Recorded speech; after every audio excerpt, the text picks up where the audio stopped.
Hello, everyone. Greetings and salutations. Welcome back to another episode of the Back of the Pack podcast. I'm your host, Kyle Walker. Thank you so much for tuning in. A one day late, but still happy Father's Day to the fathers out there, dad, stepdad, dad-in-law, foster dad, adopted dad, granddad, all the dads, whatever dad you might be, whatever fits you. I hope you had a great day. As for me in the Back of the Packettes, it was a very chill day as I was recovering, shall we say, from the weekend that was. We're going to dive into all that. Don't you fret, none. It's going to happen. I'm sorry. As you can tell, I am still exhausted, completely wiped out from this past weekend. But let's go ahead and get started and just dive right into it. As you may have known, if you watched last week's episode or listened or whatever you do, this was a double half marathon weekend. This was a Saturday morning half marathon and a Sunday morning half marathon. Why? Everyone say it with me. Because we make bad decisions. And that was certainly the case here. Saturday morning, it was the Clinton Historic Half Marathon in Clinton, Missouri. Let's just go down the list. The alarm goes off at 4:30 a.m., and I begrudgingly arise from my bed. I must get myself dressed. I make myself a cup of coffee. I am in the to-go. I had to have the to-go, shall we say, cup of coffee. I am in the car as I mix all my words together. And zoom, we're down the road. Now, Clinton, Missouri, for me, is a little over an hour away. It was about an hour and 10 minutes. No big deal. It was a nice morning. Yeah, not much traffic Saturday morning at that time. And I boogie on down to Clinton. I can say that after 14 years of running and almost we're closing right in on 300 career races, it was a first for me. This Clinton had an event that was the first for me. So I get to the Clinton and I see the gazebo. The gazebo is where you pick up your packets.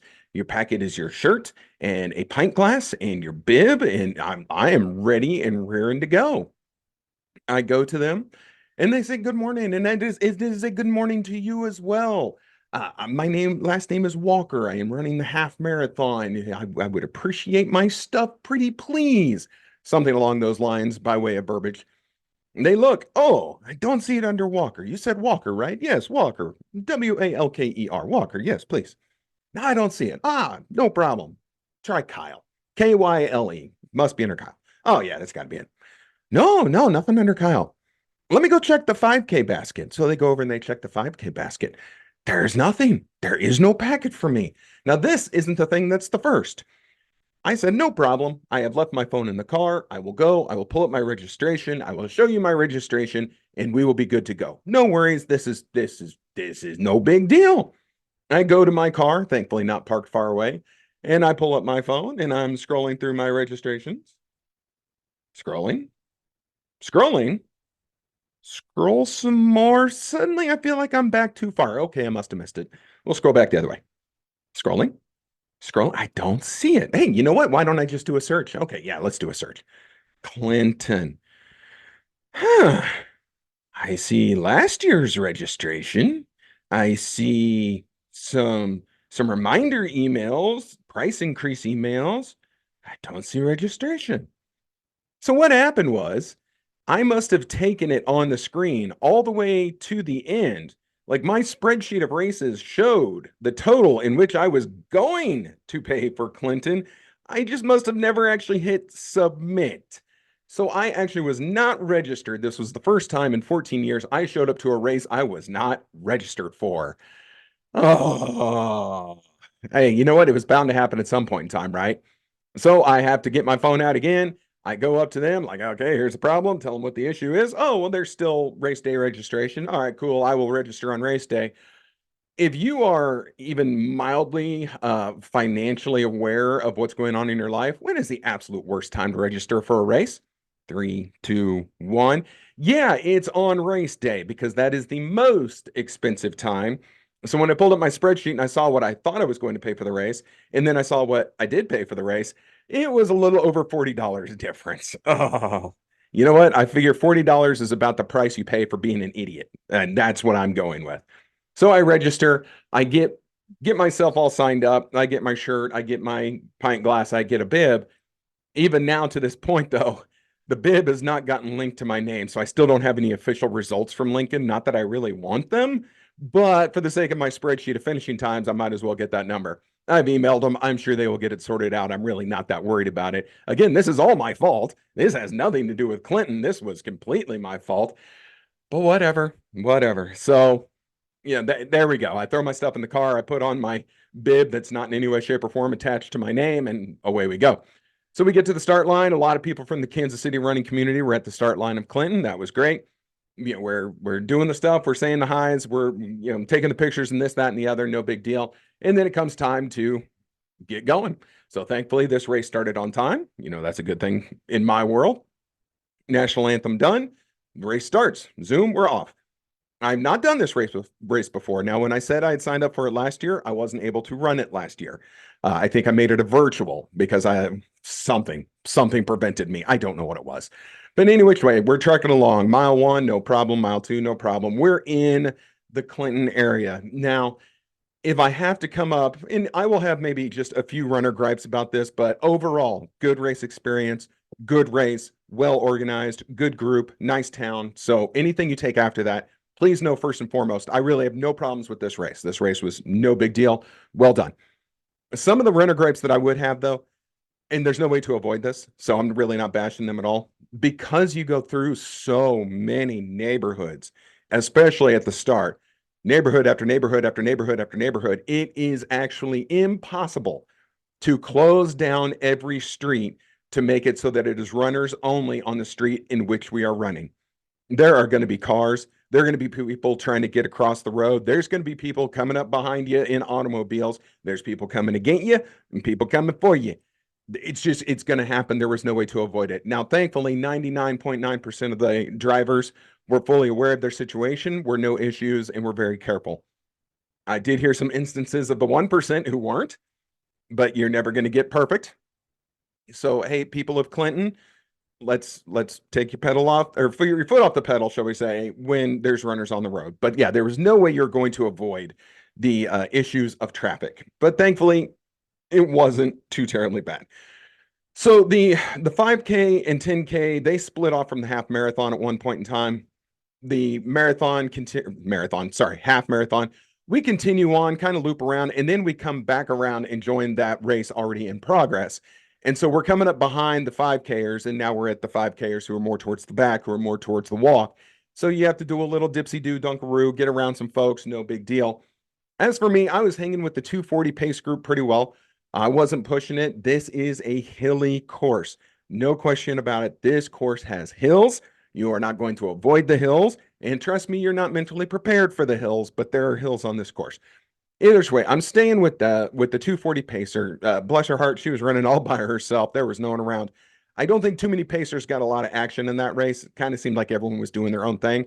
I saw a lot of pacers just kind of running by themselves. Hey, but you know what? Thank you, pacers, for being out there. I know that's not the most fun when you're there to pace. And of course, you can't do the headphones and you can't get in your own running world because you're supposed to help people. And so when you got no one running with you, you're running there holding a wooden stick going, do, do, do, do, do. What do I do now? I guess I'll just keep running. Let me look at my watch for the millionth time this race. So anyway, thank you, pacers. Got to around mile 8. Around mile 8 is where my issues began. And the issues were heat, humidity, and hills. It was getting bad. It was getting real bad. If you saw my Instagram post from the race, our real feel, which is heat and humidity, the real feel was in the 90s by the time we finished that race. Well, once I got to around mile 8, it was in full effect. We had run out of shaded area. Okay, so at mile 8, we still had a little shade left, but it was rapidly dwindling. So at mile 8, we actually get onto this kind of a crushed gravel trail. It used to be railroad tracks, but now it's just a crushed gravel path.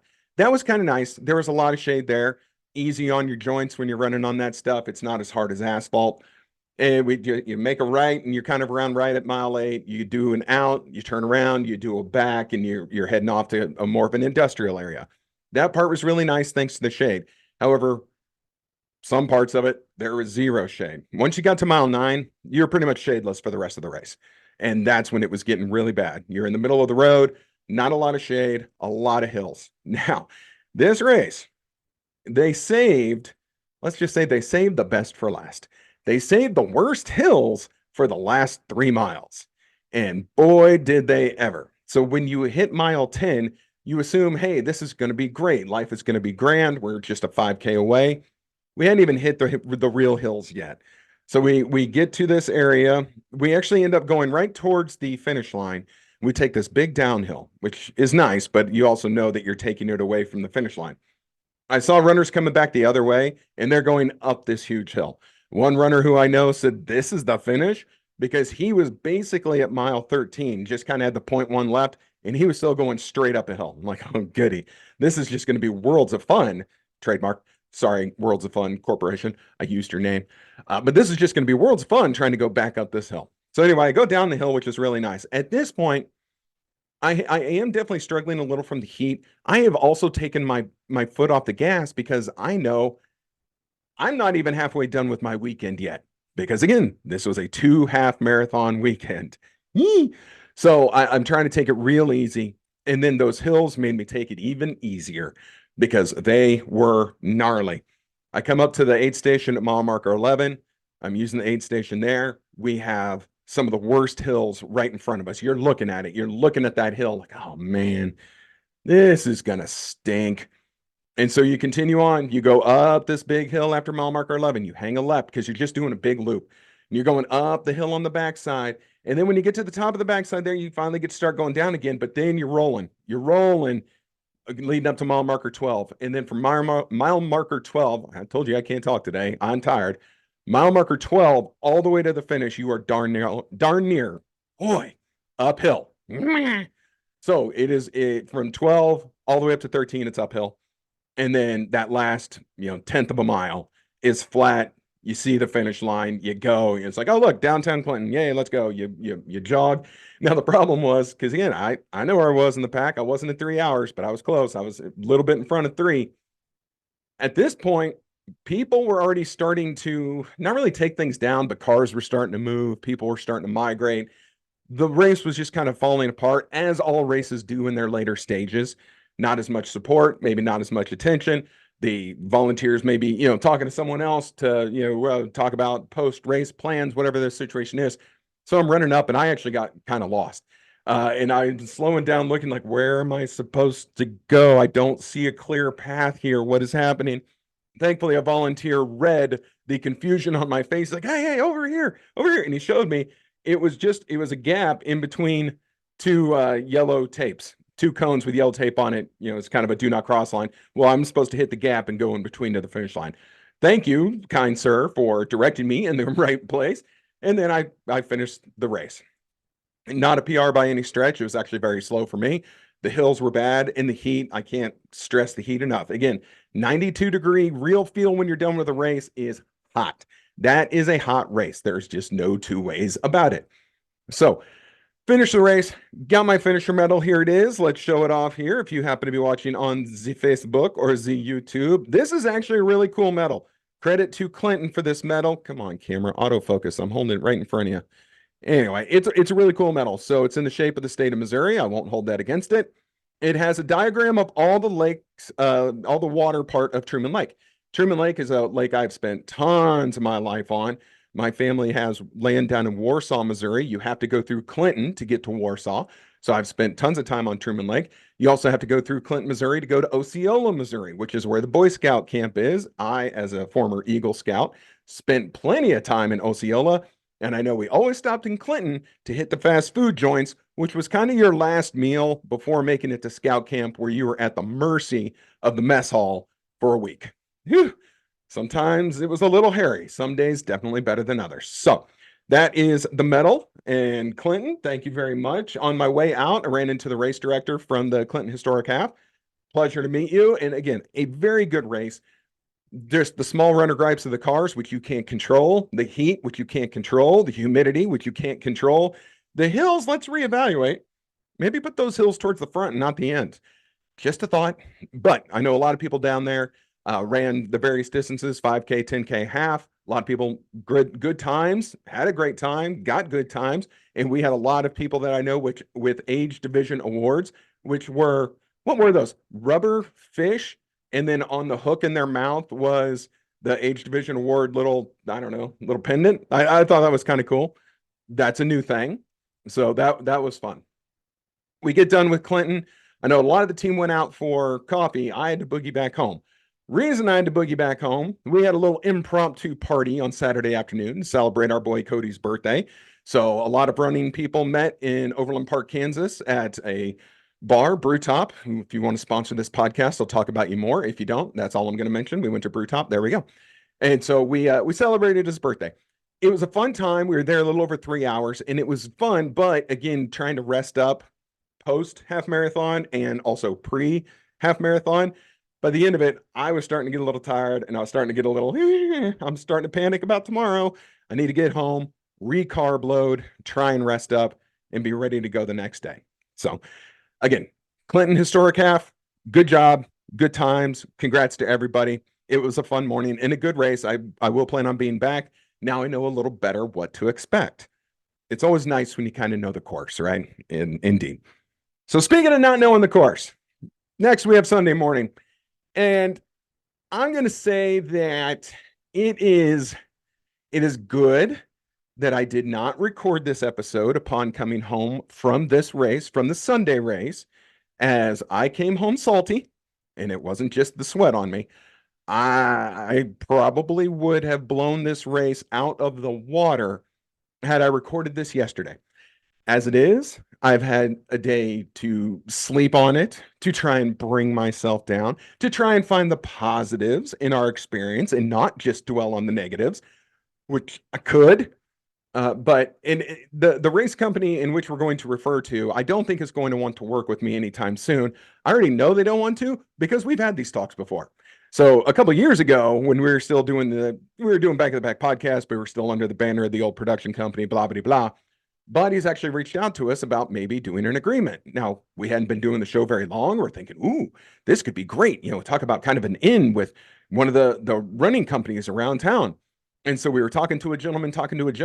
We were finally supposed to have our first meeting together, actual meeting, not just exchanging emails. And I emailed the guy, are you ready for our meeting? And he responds, no, I just got fired.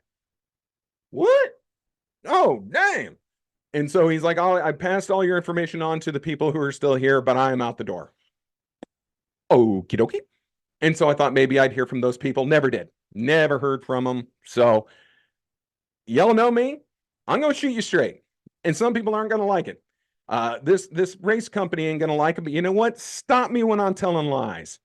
Anyway, Sunday morning's race, again, handpicked by Birthday Boy, was the hometown half marathon in St. Joseph, Missouri. Now, I have never run a race in St. Joseph, Missouri. I have never run a race at Krug Park. I know that an issue I have, a lot of times I go to these little towns that maybe have races. We can talk about a Clinton. We can talk about a Greer, South Carolina. We can talk about a Lincoln, Nebraska, and even my little trip through Lynchburg, Tennessee. I go to some of these towns and I absolutely fall in love with the places. I'm like, what a great place. It's pretty in points, good environment, good vibe, like the atmosphere. Great. Not going to have that problem with St. Joseph, Missouri. If you come from St. Joseph, Missouri, A, congratulations, you survived. B, I didn't much care for your town. C, you don't have to care. But I'm good with my one time at St. Joe. Now, the hometown half is a bodies series race. Quick history on bodies. I used to run bodies races all the time. They started, and I don't even know if it's still open. They started with a gym in Missouri. Okay, gym, CrossFit, I think they had little stuff. They wanted to expand a bit, add a little more to their repertoire, and so they started some races. The first year I did any of their things, they had the holiday series. Okay, so around every holiday, they did a 5K, 10K, just somewhere in Missouri. Short, sweet, to the point, nice little thing, good gimmick. That was a good gimmick, making a little holiday themed races. So you had with the candy cane course, and you had your turkey trot kind of thing. They called it something else. The couple shuffle. Now I'm just trying to look at the walls. The St. Patty's Day themed one, things like that. And if you did the whole series of 8 to 10 races, you got a finisher thing at the end. Again, quaint, nice, good to go. Somewhere in the mix, they decided maybe we weren't going to do the gym anymore, and maybe it was the coronavirus that started this. I don't know what prompted it. But hey, we are going to take our race company and we're going to go national. We're going to do it everywhere. Okay, okay. If you think you've got the stroke for that, do your thing, baby. Hey, I'm all for people getting bigger. I want this to blow up. I hope you guys blow up. I hope everyone, it succeeds as best they can in whatever they're doing in life. The problem is, in my humble estimation, if you're gonna blow up and go national, if you're gonna take this and do this same race, the hometown half, but do it in 13 different cities, you might want to make sure you're doing them right. And again, this is my pride and this is my love for my hometown talking. Don't forget about the people that brought you up. Don't forget about your hometown, which was Kansas City. I kind of feel like you crap on us to look good in other places. And the St. Joe race was a wonderful example of you crapping all over us. So what happened was we show up, and I broke it down. So this is the size of the race that we're dealing with here. The finishers for the hometown half in St. Joseph, Missouri, 21 5K finishers, 13 10K finishers, and 37 half marathon finishers for a grand spanking total of 71 race finishers. This was a 71 person race with 3 different distances. And what I think, I only assume, I cannot prove in court, is that the Bodies Race Company took 2 of their people. I want to say worse. I wanted to say low level lackeys, but I'm not going to say that. And said, hey, go to St. Joe, take the van, set the shit up, pardon my French, earmuffs, kids, and get this race done. Because, hey, it's only 71 people, and maybe Iowa has 200. I don't know. But that's sure how it appeared. How do I know this? We get to the race. I pick up my stuff, which is fine. The people volunteering at the race are people I know. Cody was volunteering, Fran was volunteering. So I know that the volunteer aspect is completely fine. The people running the race, a little more questionable. They didn't have pins. So whatever you were hoping to pin onto your shirt, I'm going to assume your bib, there weren't any. They didn't bring that. It didn't make it in the van. Okay. A couple days before the race, on Thursday, the Thursday before a Sunday race, they emailed everyone participating in the race and said, oh, by the way, medals aren't going to be there. Okay. So the medals didn't come in time for the St. Joe race, and I'm sure it was never entertained to maybe take that from one of the other races or, maybe divvy up a little bit, try and get things to equal out a little more. Either which way, they just weren't going to be there. To their credit where credit is due, apparently the box came in Saturday afternoon. They did have medals, but we were told they wouldn't be there. And I was really close to saying no medals, no Kyle, but we didn't. And they were there. So again, credit where credit is due. So the pin situation was getting a little critical. Okay. So a lot of people without pins. I went to my car. I opened up my little glove box holster where I throw all the pins after the race. And I grabbed a whole handful, everyone that I could, of safety pins that were in my car. And I'm handing them out to people as best I can. A few of the folks I know needed them. A few folks saw what was going on. Hey, can I have one? Absolutely. Here you go. Trying to help people with the pins. Okay. So we did the pins. It's the best I could do. Now, that morning, I'm going to backtrack just a little bit. That morning, I drove all the way up to St. Joe in rain, heavy rain. When we got there, went to light rain. So I'm setting the stage once we get the race started. But they had the rain coming up, like, oh boy, I hope they don't cancel because of the rain. There was no lightning, so no weather issues other than the fact it had rained hard previous to the race. We get there, we had the pin issue. You know what? This isn't my story to share, but I'm gonna share it anyway because again, we're just painting a picture of this company that I'm not exactly happy with right now. And if you ever listen to this, don't take this as criticism as I want you to dry up and go away. Take it as fix yourselves, fix the problem. So it used to be if you volunteered for a bodies race, you got a bodies race. Okay. You volunteer for one, you get to run one. Didn't matter what you were doing. Come to find out, as of 2 weeks ago, you volunteer for a bodies race, you get that 5K. Boom, done. That's it. Nothing else. So when people volunteered for this race and then expected to strap on their shoes and their bib to run a half marathon, it turned into a big old issue. That issue apparently got resolved. But again, bodies, every time you do a race here in town, I get emails begging for volunteers. You get volunteers, and then you want to just say, nope, you get the lowest level of race. You get the 5K, and that's it. Nothing else. We're not even talking about it, and you're done. Again, what are you doing? Not a good idea. That's a bad look. Don't do that. If someone wants to volunteer at your race and then run a half marathon, the half marathon that had 37 people, you know what? Make it 38. You let them run the half marathon. And again, I get it. This policy is 2 weeks old. Why don't you go ahead and reverse it before more people know about it? And you let people run the race after they volunteer. They do the work for you. You give them the race. Seems easy enough for me, but what do I know? So anyway, the race finally begins. Okay, the pin issue is behind us. The rain issue is behind us, and we take off. The starting pictures that they take, and again, it's one person with a cell phone. It looked like who were taking the pictures at the start line and finish line. There's your race photos. To say that there were 71 people shown in those pictures, I don't believe it. But I went and I looked at the official results. There were 71 people. 71 people officially finished this race. It sure did not look or feel like it at any point in time along that course. So anyway, we go. We are starting at the top of a mountain. No, not a hill, a freaking mountain. So I guess what total elevation for this was 900 and something feet, 935, I think it was. And you start at that 935 up and you go all the way down to zero, if not negative numbers, through the course of this race. So you start at the very top of Krug Park, and then you start winding down, down, down, down, down, down, through two really weird tunnels, and down to the very bottom, and then boom, they shoot you out of the park.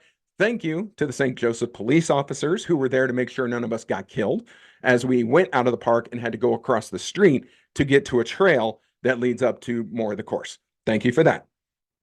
So they keep us safe. We go across the road, and then you come up to a huge hill, your first big hill. And I just done a half marathon previously, then the day before with a lot of hills. I was not in the mood. I was not in the mood for these freaking hills, man. But we go up and we're over a mile in, not even quite a mile and a half though, and a volunteer is there. He's a guy who I'm familiar with. I've seen him in the Kansas City run community a long time. He's volunteering at this race. And he's like, yeah, there's supposed to be an aid station here. Somebody stole it and now it's gone. And there's no aid station here at mile marker 1.5. It's not a marker, but at mile 1.5. Hey, seriously? Someone stole the aid station. That's what he said. He said someone stole the aid station. Okay. All right. Well, darn. I mean, dang it, St. Joe. That's not cool. What are you guys doing stealing aid stations?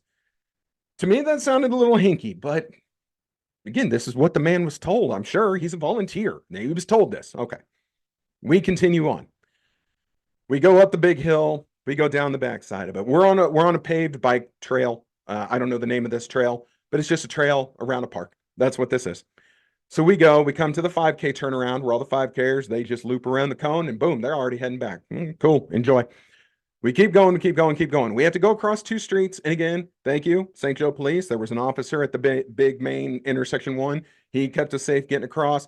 The other one, I don't think was very heavily trafficked. So there was no one there. There also wasn't a need. Like I never saw a car coming in that direction. We go down the backside. I see where the 10Kers turn around. And they had said previously when they were giving us instructions-ish before the race, the half marathoners go past where the 10K turn around. Okay, cool.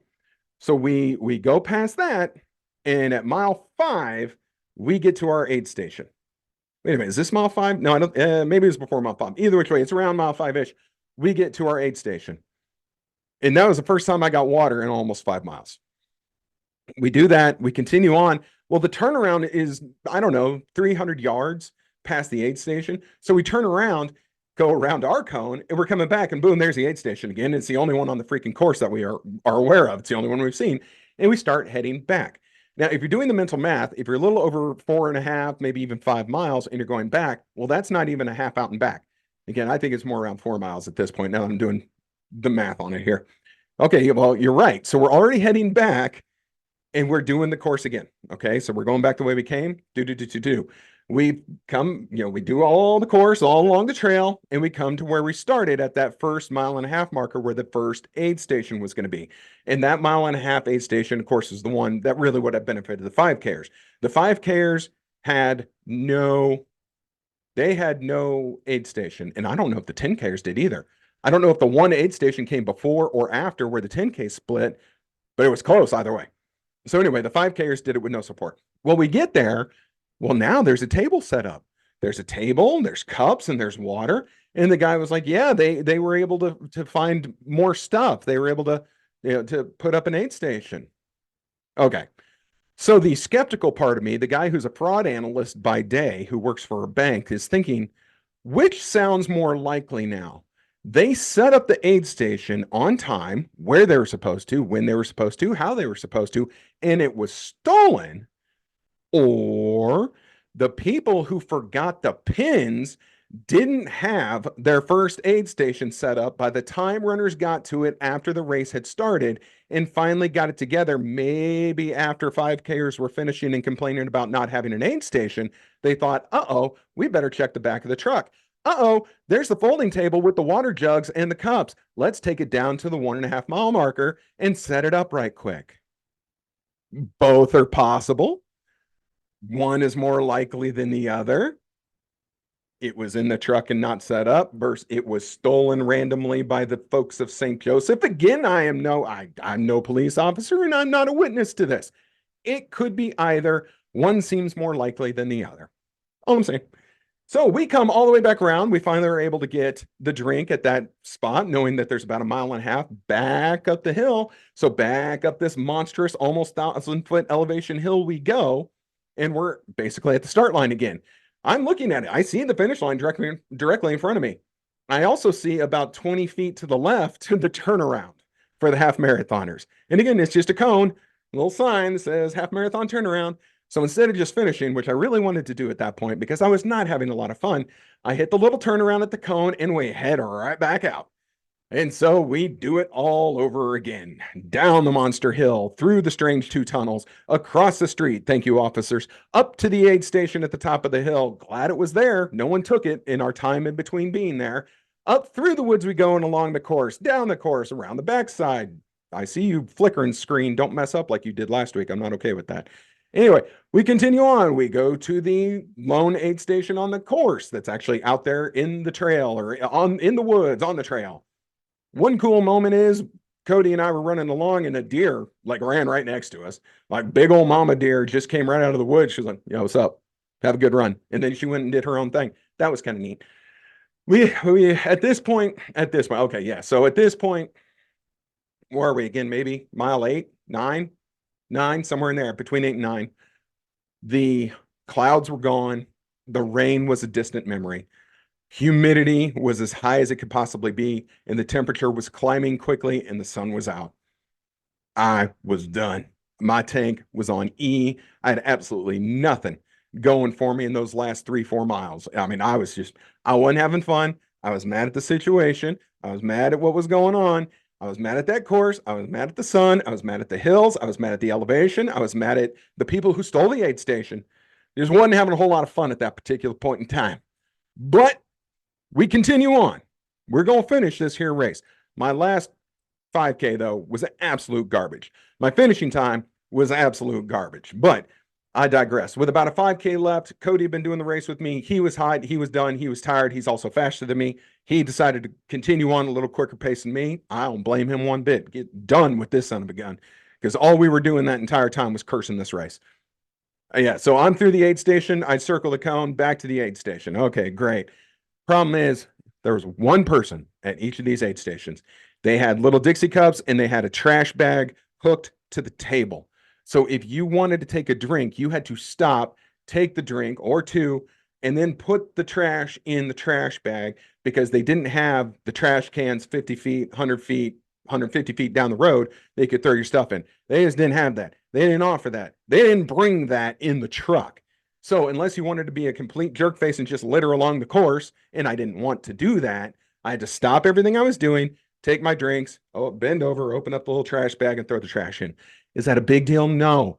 When you want to be done with a race, is it an inconvenience that kind of ticks you off?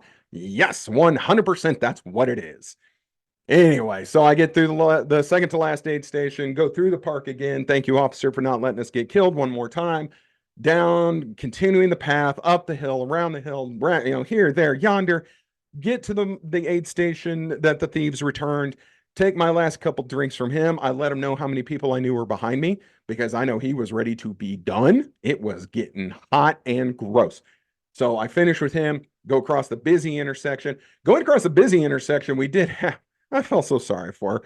We had this little old lady who didn't know what was going on, trying to get to church.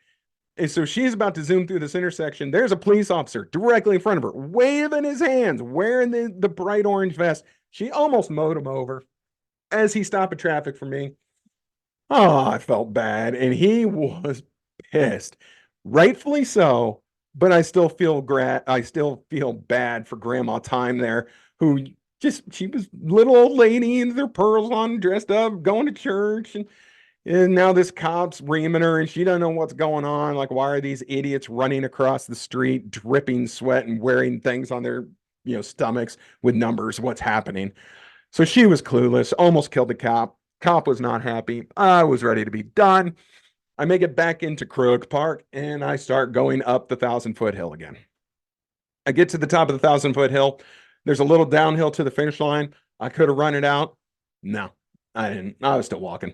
Once we got into the parking lot where the finish line was set up, I ran and I finished the race. I finished the race in 3:03. My finishing time is 3:03 something, something, something, something, something, something. Who cares? This was good enough for first in my age division, so I am one of one.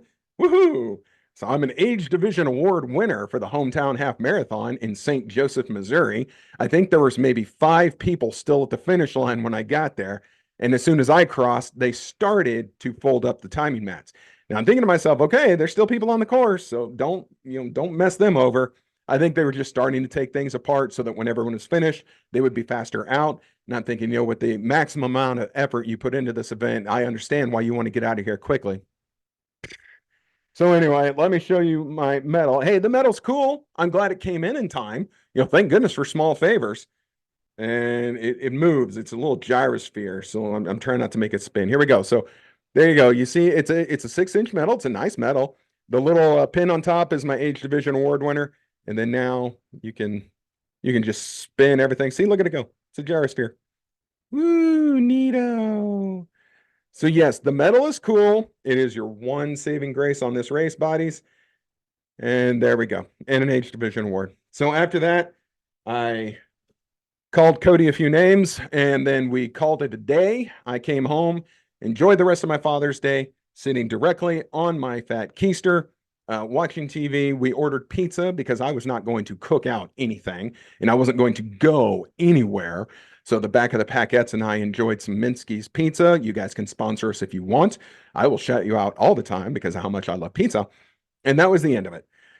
So that was the double half marathon weekend. I want to say I would never do this again.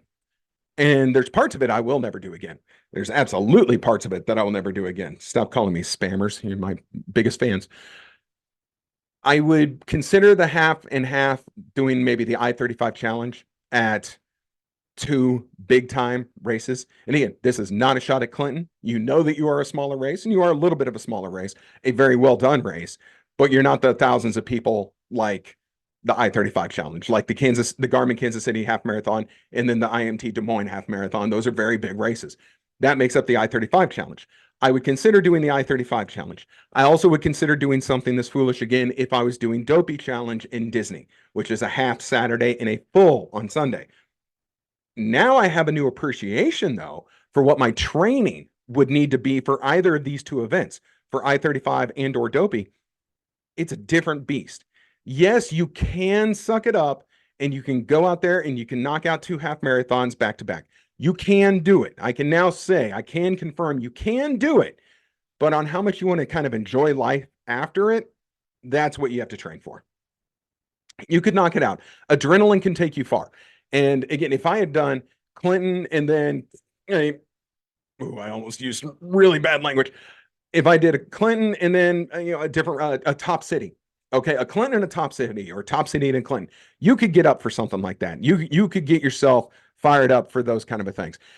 A Clinton, which again is a smaller half marathon, just numbers only, going from a smaller-ish half marathon in Clinton to this debacle in St. Joseph, Missouri.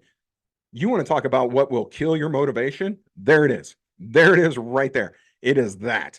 You see, this is where I'm going to have the logo on the episode, so I need to stop pointing here. So there, wherever I might want to point, that is where your motivation goes to die. When you go from a small-ish race to a practically non-existent race, who's going to motivate you? You want to guess how much crowd support there was out there? None. Zero, zip, zilch. Other people's families weren't even there at the finish line to watch them finish. That St. Joseph race was for runners only. It was not anyone's first half marathon, I would venture a guess. There was no one there with signs, banners. Hey, go team. Yeah, you. Oh, all right, good finish. Hell to the no. People went, did that race and went home. That was it. So there is my review of both. And look, bodies, you can be mad at me if you want. Not that you give two flying duckies what some idiot with a microphone says, nor do I blame you. But man, from what we used to do to this garbaggio that I experienced on Sunday, I don't know what happened. A lot of people say, Rona really hurt you guys. But yeah, I'm letting the secret out. Bodies is a punchline anymore. We use it in the running community as a joke. Well, that was a bodies race, or well, that's a bodies. You guys are a punchline, like for serious. I'm not making this up. And so I don't know. Unless you want to keep being a punchline, maybe put a little more effort and don't have the C squad run in your races. And again, if you're strapped, reduce. If you don't have enough good people to run your stuff, you bring it in a little bit. You don't have to go everywhere all at once. Again, I don't know. What do I know? They don't care. They don't care what I think. And I rarely care what I think either. So I understand. But I was really disappointed in that race. I was disappointed in that experience. I knew it was going to be difficult. And I knew I was already going into it with kind of a bad mindset. This race did not do anything to help that mindset. Let me tell you that first and foremost. It only ticked us off more. It's like when we went down to Texas and we saw the medals and we weren't very pleased with them. And so immediately just kind of that motivation and that drive went and died. That's what it was for this. I get there. There's no safety pins. We're at the top of a freaking mountain. There's nobody there. It just takes your drive and motivation and just crumples it up and throws it away. You guys can tell me I'm wrong. Maybe I'm wrong. Maybe I'm being too critical. I will accept all of these criticisms. You might be 100% correct, but that's how I saw it, and that's how we're going to leave it. How about that? I'm going to quit my moaning, and we're going to call this done. So this weekend coming up, just one little 5K. Thank you, Lord. We'll be at the new I Want to Rock 5K in Overland Park, Kansas. It's out of Prairie Fire. Again, we've done this course before. This is a new theme, new metal. Should be a fun morning. We can all just go get our little 5Ks done and then get in to the air conditioning and out of the heat, as this weekend is supposed to be nasty, gnarly with temperatures, high temperatures. Both of these races this past weekend, very high temperatures, very high humidity, very strong sunshine. We're in that season, and it's gonna continue to be a factor. So we just need to do what we can to mitigate all the heat issues that we can have. Just a 5K on Saturday sounds perfect. We're going to all do that, and then we can continue on with our day. No one should be getting hurt or anything along those lines. So that's our next race. And then after that, we just continue on. So, hey, I'm sorry this has run long. People wanted to know what I thought about these races. Again, Clinton, I very much enjoyed you. It was a pleasure. I do look forward to going back and doing that race again. I plan on being there next year, 100%. So I would recommend it. It definitely gets a, Kyle thumbs up for the Clinton Historic Half. In Clinton, Missouri, it'll be in June of next year. The hometown half in St. Joseph, Missouri. The donut race they do in St. Joseph, Missouri on the exact same course at the exact same place. Anything else bodies related in St. Joseph, Missouri, I'm going to say hell to the no. I will never do an event in St. Joseph, Missouri again if they're going to put it at that park and if it's going to be run by that company. Is that fair enough? Like, am I clear? Any wiggle room, gray areas? No, not doing it. Thank you for playing. So again, maybe we hit 50%. But long story short, happy birthday, Cody. I am glad we are done with this nonsense. And next year, how about we decide on like a float trip or something instead of running back-to-back half marathons? How's that sound? Sound like a plan? Yeah, let's do that instead. Anyway, I'm done. I'm sorry. Now I'm just having fun. Now I'm just adding on a little cherry on top. So anyway, everyone, be careful in this heat. Have a safe week of training. This has been the Back of the Pack podcast. I'm your host, Kyle Walker. It is my pleasure as always. And thank you to everyone who said hello at the races this weekend, who came up and said that they listened, who came up and said anything they said to me, as long as it was positive, and this weekend it was, even at both races. Thank you to all those who wore their Back of the Pack stuff and represented at other races that I wasn't even at. I really appreciate that. So again, thank you to everyone. I love it when people say they listen to the podcast. You don't even have to say that you like me. I just love that you listen. Like that's great. I know the host sucks and has a lot of work to do, but he tries. He tries really hard. So thank you to everyone who came up this weekend and said hello. So, okay, that's going to do it. Have a safe week of training. We will see you next week.